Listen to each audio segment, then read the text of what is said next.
আসসালামু আলাইকুম। আজকে আমরা অ্যাসিড বেস ডিসঅর্ডার যেটা সেটা নিয়ে আলোচনা করব। তো আমার এটার মধ্যে ৩টা স্টেপে আমরা এটা বের করব। তো ৩টা স্টেপে বের করার জন্য ফার্স্টে আমাদেরকে আগে নরমাল রেঞ্জগুলো জানতে হবে। তো নরমাল রেঞ্জ যেটা আমি এখানে দেখতে পারতেছি সেটা হচ্ছে যে হাইড্রোজেনের নরমাল রেঞ্জটা হচ্ছে ৩৭ থেকে ৪৫ ন্যানোমোল পার লিটার। তো এটাকে এভারেজ লেভেলে যদি আমরা ধরি তাহলে হচ্ছে 40 ন্যানোমোল পার লিটার। তো এটা আমাদের মুখস্থ রাখতে হবে। আর এই নরমাল ভ্যালু যেগুলো আমরা জানবো সেগুলোর মধ্যে সবচেয়ে বেশি কমন সেটা হচ্ছে পিএইচ, কার্বন ডাইঅক্সাইড এবং বাইকার্বনেটের লেভেলটা। হাইড্রোজেনটা দিতে পারে, যদি কোশ্চেন একটু পেঁচাইতে চায় তাহলে হয়তো বা হাইড্রোজেনের লেভেল দিয়ে দিবে। কিন্তু যদি question direct pH, carbon dioxide এবং বাইকার্বনেট দিয়ে দেয় সাধারণত ম্যাক্সিমাম ক্ষেত্রে, তো এটা আমাদের জন্য একটু সহজ হবে। আমরা তারপরেও কঠিন এবং সহজ সবগুলো একটু জেনে রাখবো। তো এখানে দেখি পিএইচ এর যে রেঞ্জটা, এটা আমরা সেই এইচএসসির পর থেকে আমরা জানি যে 7.35 থেকে 7.45 এটা ব্লাডের পিএইচ এর নর্মাল রেঞ্জ। এভারেজ আমরা ধরবো হচ্ছে 7.4। সরি। তো কার্বন ডাইঅক্সাইড যেটা, কার্বন ডাইঅক্সাইডটা আমরা মনে রাখবো যে পিএইচ যেটা, এই যে 7.35 থেকে 7.45, এই 35 যেটা আর এই 45 যেটা, এটাকে আমরা মনে রাখতে পারি যে পিএইচ এর রেঞ্জ 7.35 থেকে 7.45 ছিল, কার্বন ডাইঅক্সাইডের নর্মাল রেঞ্জ হচ্ছে 35 থেকে 45। এটা হচ্ছে মিলিমিটার মার্কারি। এভারেজ যদি ধরে তাহলে আমরা হচ্ছে 5.33 কিলো পেস্কেল এভাবে ধরতে পারি। এটা হচ্ছে যদি কিলো পেস্কেলে আমরা চিন্তা করি। আচ্ছা, এরপরে হচ্ছে বাইকার্বনেট যেটা, বাইকার্বনেটের ক্ষেত্রে হচ্ছে 24 থেকে 28। বাইকার্বনেটের এটা আমরা হচ্ছে 24 থেকে 28 এভাবে চিন্তা করব। তো এই যে জিনিসগুলো যেটা আমরা জানলাম যে পিএইচ হচ্ছে 7.35 থেকে 7.45, কার্বন ডাইঅক্সাইড হচ্ছে 35 থেকে 45, বাইকার্বনেট হচ্ছে 24 থেকে 28, এই জিনিসটা আমাদের মুখস্থ রাখতে হবে। এরপরে আমরা দেখি যে পিএইচ এর স্কেল, এটাও আমরা জানি সেই ইন্টার থেকে আমরা এটা শিখে আসছি যে পিএইচ যদি 7-এর কম হয় তাহলে সেগুলো অ্যাসিডোসিস, পিএইচ যদি 7-এর বেশি হয় তাহলে সেগুলো অ্যালকালোসিস। তো আমরা এখানে 7 না, আমরা এখানে চিন্তা করবো আসলে 7.35 থেকে 7.45। আচ্ছা, এখানে আরেকটা জিনিস একটু বলে দিই, অনেক সময় কোশ্চেনে অপশনে কিন্তু এরকম দেওয়া থাকে যে এটা কি ফুললি কম্পেনসেটেড না পার্শিয়ালি কম্পেনসেটেড। মনে রাখতে হবে যে অ্যাসিড বেস ডিসঅর্ডারে যদি দেখি যে পিএইচটা এই নর্মাল রেঞ্জের মধ্যে দেওয়া আছে তাহলে আমাকে এটা বুঝে ফেলতে হবে যে এটা কিন্তু ফুললি কম্পেনসেটেড একটা কন্ডিশন। আর যদি পিএইচ এর রেঞ্জটা 7.35 এর উপরে বা 7.35 এর নিচে বা 7.45 এর উপরে এই ধরনের যদি কোনো রেঞ্জ থাকে তাহলে বুঝতে হবে এটা হচ্ছে পার্শিয়ালি কম্পেনসেটেড, এটা কিন্তু ফুললি কম্পেনসেটেড হয় নাই। এরপরে আমরা দেখি যে আমাদের এটা হচ্ছে ফার্স্ট স্টেপ, যে অ্যাসিডোসিস কন্ডিশন দেয়া আছে নাকি এটা অ্যালকালোসিস কন্ডিশন দেয়া আছে, অর্থাৎ এই নর্মাল রেঞ্জের থেকে কম আছে না বেশি আছে, এটা দিয়ে আমরা আগে ডিসাইড করবো যেটা অ্যাসিডোসিস না অ্যালকালোসিস কন্ডিশন। এরপরে স্টেপ টু যেটা, স্টেপ টুটা হচ্ছে আমাদেরকে দেখতে হবে যে পিএইচ এর সাথে কার্বন ডাইঅক্সাইডের রিলেশনশিপটা কেমন। যদি এমন হয় যে পিএইচ বেশি দেওয়া আছে, নর্মাল রেঞ্জের থেকে পিএইচ বেশি কিন্তু কার্বন ডাইঅক্সাইড কম, অথবা হইতে পারে যে পিএইচ কম কিন্তু কার্বন ডাইঅক্সাইড বেশি, এই যে রিলেশনশিপটা, এখানে কিন্তু আমরা দেখতেছি যে পিএইচ এর সাথে কার্বন ডাইঅক্সাইডের রিলেশনশিপটা অপোজিট, মানে ব্যস্তানুপাতিক। তাহলে যদি অপোজিট রিলেশনশিপ হয় তাহলে আমরা এই জিনিসটাকে বলবো এটা হচ্ছে রেসপিরেটরি ডিফেক্ট, মানে এখানে আমার প্রাইমারি ডিফেক্ট হচ্ছে রেসপিরেটরি কজের কারণে। তাহলে আমরা দেখলাম পিএইচ এর সাথে কার্বন ডাইঅক্সাইডের রিলেশনশিপটা যদি বিপরীত ধর্মী হয় তাহলে সেটাকে আমরা বলবো রেসপিরেটরি ডিফেক্ট, অর্থাৎ এটা অ্যাসিডোসিস বা অ্যালকালোসিস যেটাই হবে সেটা হবে রেসপিরেটরি অ্যাসিডোসিস বা রেসপিরেটরি অ্যালকালোসিস। এখন যদি আবার এমন হইতো যে আমার পিএইচও কম, কার্বন ডাইঅক্সাইডও কম, অথবা পিএইচও বেশি, কার্বন ডাইঅক্সাইডও বেশি, তার মানে কিন্তু এখানে কিন্তু সমানুপাতিক টাইপের সম্পর্ক, মানে দুইটাই একই রকম ভয় বাড়তেছে অথবা কমতেছে, দুইটা একইভাবে পরিবর্তন হচ্ছে। তাহলে যদি এই পরিবর্তনটা একই রকম হয় তাহলে আমরা বুঝবো এটা হচ্ছে মেটাবলিক ডিফেক্ট, বা প্রাইমারি ডিফেক্ট এখানে হচ্ছে মেটাবলিক কজ। তাহলে আমরা এই জিনিসটা থেকে শিখলাম যে রেসপিরেটরি হলে অপোজিট, রেসপিরেটরি হলে অপোজিট সম্পর্ক, এটা আমাদেরকে সবসময় মনে রাখতে হবে, যে কোনো একটা আমরা মনে রাখলেই হবে যে রেসপিরেটরির ক্ষেত্রে অপোজিট সম্পর্ক, পিএইচ এর সাথে কার্বন ডাইঅক্সাইড সম্পর্কটা অপোজিট। তাহলে আমাদের ফার্স্ট স্টেপ ছিল যে পিএইচ এ দেখে ডিসাইড করব যে এটা কি অ্যাসিডোসিস নাকি অ্যালকালোসিস কন্ডিশন। এরপরে আমাদের সেকেন্ড স্টেপ ছিল পিএইচ এর সাথে কার্বন ডাইঅক্সাইডের সম্পর্কটা দেখব, যদি ব্যস্তানুপাতিক সম্পর্ক মানে অপোজিট সম্পর্ক হয় তাহলে বুঝতে হবে এটা রেসপিরেটরি ডিফেক্ট, আর যদি সেম সাইডের পরিবর্তন হয় তাহলে বুঝতে হবে এটা হচ্ছে মেটাবলিক ডিফেক্ট। আচ্ছা, এরপরে আমাদেরকে যেটা মাথায় রাখতে হবে সেটা হচ্ছে স্টেপ 3। আমরা প্রথমে পিএইচ এর সাথে কার্বন ডাইঅক্সাইডের রিলেশনশিপ দেখছিলাম, এবার আমরা দেখবো কার্বন ডাইঅক্সাইডের সাথে বাইকার্বনেটের রিলেশনশিপ। যদি দেখি যে কার্বন ডাইঅক্সাইড যেদিকে যাচ্ছে বাইকার্বনেটও সেদিকে যাচ্ছে, কার্বন ডাইঅক্সাইড কমতেছে বাইকার্বনেটও কমতেছে, তাহলে দুইটা যদি একই দিকে পরিবর্তন হয় তাহলে বুঝতে হবে এটা হচ্ছে কম্পেনসেশন। এখানে কম্পেনসেশন হচ্ছে, একই দিকে পরিবর্তন হওয়া মানে কম্পেনসেশন হচ্ছে বা কম্পেনসেটরি চেঞ্জ। আর যদি দেখা যাচ্ছে যে না বিপরীত, দেখা গেল কার্বন ডাইঅক্সাইড কমছে কিন্তু বাইকার্বনেট বাড়ছে, অথবা কার্বন ডাইঅক্সাইড বাড়ছে বাইকার্বনেট কমছে, তাহলে আমরা এটা বুঝবো যে মিক্সড অ্যাসিড বেস ডিসঅর্ডার এটা। তাহলে কম্পেনসেশন কখন বলবো? যদি দেখি যে একজনের সাথে সাথে আরেকজন মানে কম্প্রোমাইজ করতেছে। দেখা যাচ্ছে যে হয়তোবা আহ, আহ, একজন হাজবেন্ড চিন্তা করছে যে আমি এমআরসিপি দিয়ে বিদেশ চলে যাব। এখন ওয়াইফের হয়তোবা বিদেশ যাওয়ার ইচ্ছা ছিল না, কিন্তু সে চিন্তা করছে না ঠিক আছে, আমি আমার হাজবেন্ড যেদিকে যাবে আমি সেদিকে চলে যাব। এই যে কম্প্রোমাইজ করা, এই জিনিসটাকে আমরা বলতেছি হচ্ছে কম্পেনসেশন। অথবা দেখা যাচ্ছে যে না হাজবেন্ড বলতেছে যে হাজবেন্ড হয়তোবা বিসিএস পেয়ে সে পেরিফেরিতে পোস্টিং আছে, আবার ওয়াইফ হয়তোবা চিন্তা করতেছে যে সে বিসিএস পায় না, সে এমআরসিপি করে বিদেশ চলে যাবে। তার মানে কি এখানে চেঞ্জটা কিন্তু মিক্সড। তাহলে এটা প্র্যাকটিক্যাল একটা এক্সাম্পল দিলাম আমাদের মনে রাখার বা বোঝার সুবিধার্থে। যদি দুইজন একই দিকে যায় মানে একজনকে অনুসরণ করে আরেকজন চেঞ্জ হচ্ছে, তাহলে এটা সে কম্প্রোমাইজ করতেছে বা কম্পেনসেশন হচ্ছে। আর যদি কম্প্রোমাইজ না করে তাহলে তাদের মধ্যে কি একটা মিক্সড একটা কন্ডিশন আমরা দেখতে পাচ্ছি। তাহলে আমি আবার বলি স্টেপ ওয়ানটা যেটা, স্টেপ ওয়ান হচ্ছে আমরা আগে পিএইচ দেখবো। পিএইচ যদি দেখি যে 6 বা 5 অথবা আছে হচ্ছে সাপোজ 8, তাহলে 6 বলা মানে আমি এটা চিন্তা করবো এটা কিন্তু আমার অ্যাসিডিক কন্ডিশনে চলে গেছে।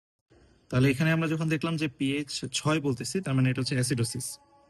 কিন্তু পিএইচ যদি 8 হয়, তাহলে পিএইচ 8 হওয়া মানে এটা কিন্তু অ্যালকালোসিস। তাহলে এটা হচ্ছে আমার স্টেপ ওয়ান গেল। স্টেপ ওয়ান আমরা দেখলাম পিএইচ পরিবর্তনটা কি। এবার আমরা সেকেন্ড স্টেপ যেটা আমাদের স্টেপ টু যেটা ছিল সেটার মধ্যে আমরা কি দেখতেছি, পিএইচ এর সাথে কার্বন ডাইঅক্সাইডের সম্পর্কটা কি। যদি সমানুপাতিক সম্পর্ক হয় তাহলে এটা মেটাবলিক চেঞ্জ, আর যদি ব্যস্তানুপাতিক সম্পর্ক হয়, ব্যস্তানুপাতিক সম্পর্ক হলে পিএইচ এর সাথে, তাহলে বুঝবো এটা হচ্ছে রেসপিরেটরি চেঞ্জ। এরপরে যেটা আমাদের থাকবে সে স্টেপ থ্রি। সেই স্টেপ থ্রিটা আমরা কি বলছি যে কার্বন ডাইঅক্সাইডের সাথে বাইকার্বনেটের সম্পর্কটা দেখব। যদি একই রকম চেঞ্জ হয় তাহলে বুঝবো এটা হচ্ছে কম্পেনসেশন। আর যদি একই রকম চেঞ্জ না হয়ে যদি উল্টা দিকে হয় মানে ব্যস্তানুপাতিক সম্পর্ক যদি হয়, তাহলে আমরা সেক্ষেত্রে বলবো এটা হচ্ছে মিক্সড কন্ডিশন। এইটাই হচ্ছে আমাদের বেসিক কথাবার্তা। তাহলে আমরা এখন যেগুলো নিয়ে আলোচনা করবো সেটা হচ্ছে প্রথমে দেখবো অ্যাসিডোসিস না অ্যালকালোসিস, তারপর এটা কি মেটাবলিক না রেসপিরেটরি, তারপর দেখবো এটা কি কম্পেনসেশন হইলো নাকি এটা মিক্সড অ্যাসিড বেস ডিসঅর্ডার। তাহলে এখন আমরা এই রিলেটেড কিছু প্রবলেম সলভ করি। তো আমাদের প্রথম যে প্রবলেমটা দেওয়া আছে, প্রথম প্রবলেমটা হচ্ছে এখানে আমার দেওয়া আছে পিএইচ হচ্ছে 4। তাহলে পিএইচ যেহেতু 4, তাহলে আমি আগে দেখি এটা কি অ্যাসিডোসিস না অ্যালকালোসিস।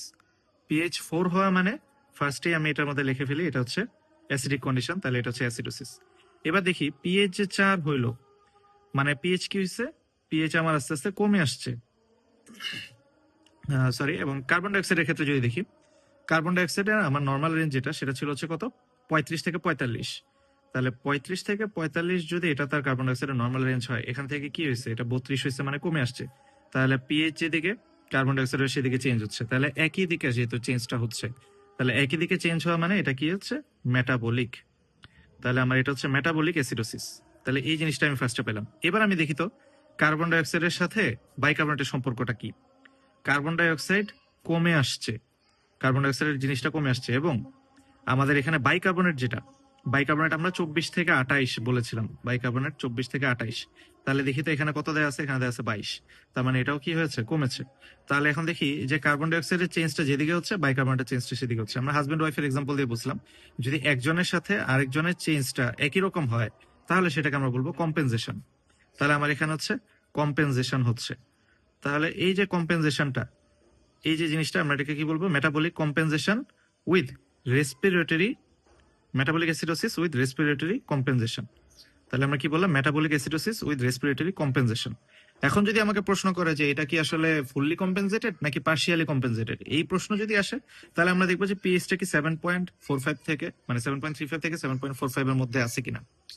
যদি 7.35 থেকে 7.45 এর মধ্যে থাকতো তাহলে বলতাম আমরা হচ্ছে এটা ফুললি কম্পেনসেটেড। যেহেতু এটা 7.35 থেকে 45 এর মধ্যে নাই, তার মানে এটা ফুললি কম্পেনসেশন হয় নাই, তার মানে এটা হচ্ছে পার্শিয়ালি কম্পেনসেশন হয়েছে। সেম ভাবে আমরা একটু তাহলে আমাদের পরের প্রবলেমটা দেখি। এখানে আমার পিএইচটা কি বেশি, তাহলে পিএইচ বেশি মানে এটা ফার্স্টে আগে লিখে ফেললাম, এটা হচ্ছে অ্যালকালোসিস। ভালো কথা, পিএইচ যেটা সেটা কি হয়েছে, বাড়ছে। পিএইচ বাড়লো, কার্বন ডাইঅক্সাইড কি হয়েছে, কার্বন ডাইঅক্সাইডের নর্মাল রেঞ্জ হচ্ছে কিন্তু 35 থেকে 45, কিন্তু এখানে হয়ে গেছে কত, 50। তাহলে এই যে একই দিকে পরিবর্তন, পিএইচটাও যেদিকে পরিবর্তন কার্বন ডাইঅক্সাইডের সেই দিকে পরিবর্তন, তাহলে এটাকে আমরা বলবো হচ্ছে মেটাবলিক। তাহলে এটা হচ্ছে মেটাবলিক অ্যালকালোসিস। এবার আমরা দেখি এই যে বাইকার্বনেটের নর্মাল রেঞ্জ আমরা বুঝছিলাম কত, 24 থেকে 28। তাহলে 24 থেকে 28, আর এটা হয়ে গেছে কি 40, তার মানে বেশি। তাহলে এবার আমরা দেখি কার্বন ডাইঅক্সাইডের সাথে এর সম্পর্কটা কেমন। কার্বন ডাইঅক্সাইড যেদিকে যাচ্ছে বাইকার্বনেট সেদিকে যাচ্ছে, তার মানে কি হচ্ছে, এটা কম্পেনসেশন হচ্ছে। তাহলে এটা যেহেতু মেটাবলিক অ্যালকালোসিস ছিল, তাহলে মেটাবলিক অ্যালকালোসিস হলে কম্পেনসেশনটা করবে কে, রেসপিরেটরি। তার মানে এটা আমার হচ্ছে রেসপিরেটরি কম্পেনসেশন। তাহলে metabolic alkalosis with respiratory compensation. আর যদি এখানে আবার সেই একই প্রশ্ন, যে এটা কি ফুললি কম্পেনসেটেড না পার্শিয়ালি কম্পেনসেটেড। যদি আমাদের রেঞ্জের বাইরে থাকে, মানে 7.35 থেকে 7.45, এই রেঞ্জের বাইরে যদি থাকে, তাহলে আমরা সেক্ষেত্রে পার্শিয়ালি কম্পেনসেটেড বলতে পারি। আর যদি রেঞ্জের ভিতরে চলে আসে, তাহলে ফুললি কম্পেনসেটেড। এই কথাটাই যে পার্শিয়ালি না ফুললি কম্পেনসেটেড, এর কিন্তু আজকাল এমসিকিউ অপশনে দেওয়া থাকে, মানে আপনার এসবি এর মধ্যে দেওয়া থাকে। তো এই জিনিসটা আমাদেরকে স্পেশাল কনসার্ন দিতে হবে। আচ্ছা, এরপরে যেটা আছে সেটা হচ্ছে যে পিএইচ 5। তাহলে পিএইচ যেহেতু 5, তার মানে আমার পিএইচটা কি হলো, কমলো। তাহলে পিএইচ কমা মানে কি হয়েছে, এটা একটা অ্যাসিডিক কন্ডিশন, তার মানে এটা হচ্ছে আমার অ্যাসিডোসিস। আর কার্বন ডাইঅক্সাইড আমরা নর্মালি জানি 35 থেকে 45 পর্যন্ত, এটা হচ্ছে তার নর্মাল রেঞ্জ। কিন্তু কার্বন ডাইঅক্সাইডটা কি হয়েছে, কার্বন ডাইঅক্সাইডটা বেড়ে গেছে। তাহলে কার্বন ডাইঅক্সাইড বেড়ে গেছে, পিএইচ কমে গেছে, তাহলে ব্যস্তানুপাতিক সম্পর্ক। তার মানে এই চেঞ্জটাকে আমরা এটা বলবো হচ্ছে রেসপিরেটরি, তার মানে রেসপিরেটরি অ্যাসিডোসিস। এবার আমরা দেখি তো বাইকার্বনেট কি হয়েছে। বাইকার্বনেট 24 থেকে 28 নর্মাল রেঞ্জ ছিল, কিন্তু সে তো 50 হয়ে গেছে, তার মানে বেড়ে গেছে। তাহলে এখানে যেহেতু পরিবর্তনটা সেম দিকে, তাহলে সেম দিকে পরিবর্তন মানে কি, এটা হচ্ছে কম্পেনসেশন। তাহলে এবার আমরা একটু খেয়াল করি, যেহেতু এটা রেসপিরেটরি অ্যাসিডোসিস, তাহলে কম্পেনসেশন হবে কার মাধ্যমে, তাহলে এটা হচ্ছে মেটাবলিক। তাহলে এটা হচ্ছে মেটাবলিক, কিডনির মাধ্যমে কম্পেনসেশন হচ্ছে, তো আমরা এটাকে বলতেছি মেটাবলিক কম্পেনসেশন। তাহলে respiratory acidosis with metabolic compensation. Same ভাবে পরেরটা আমরা ঝটপট করি। পিএইচ 12 মানে কি পিএইচ বেশি, আর কার্বন ডাইঅক্সাইড 60, তাহলে পিএইচ বাড়ছে, কার্বন ডাইঅক্সাইডও বাড়ছে। তাহলে একই দিকে পরিবর্তন, মানে এটাকে আমরা বলতে পারি হচ্ছে মেটাবলিক।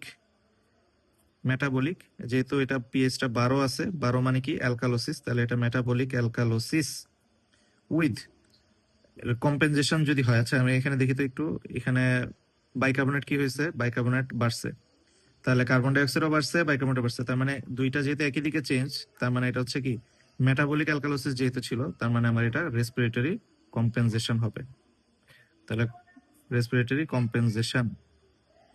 সেম ভাবে আমরা যদি আবার এখানে দেখি পিএইচ 10, পিএইচ বাড়ছে, তার মানে পিএইচ বাড়া মানে কি, ফার্স্টেই লিখে ফেলবো এটা হচ্ছে কি একটা অ্যালকালোসিস কন্ডিশন।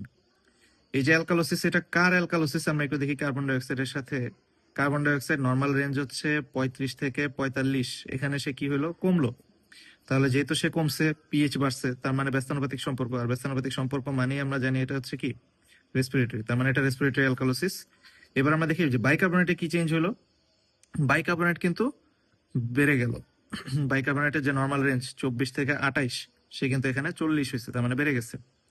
এখন আমরা দেখি যে এই যে জায়গাটা, কার্বন ডাইঅক্সাইড যাচ্ছে একদিকে, বাইকার্বনেট যাচ্ছে আরেক দিকে, তার মানে উল্টা দিকের সম্পর্ক। তার মানে এখানে কিন্তু কোনো কম্পেনসেশন হচ্ছে না, তার মানে এটা কিন্তু মিক্সড একটা ডিসঅর্ডার। তার মানে এখানে আমরা দেখতেছি বাইকার্বনেটটা বেড়ে গেছে।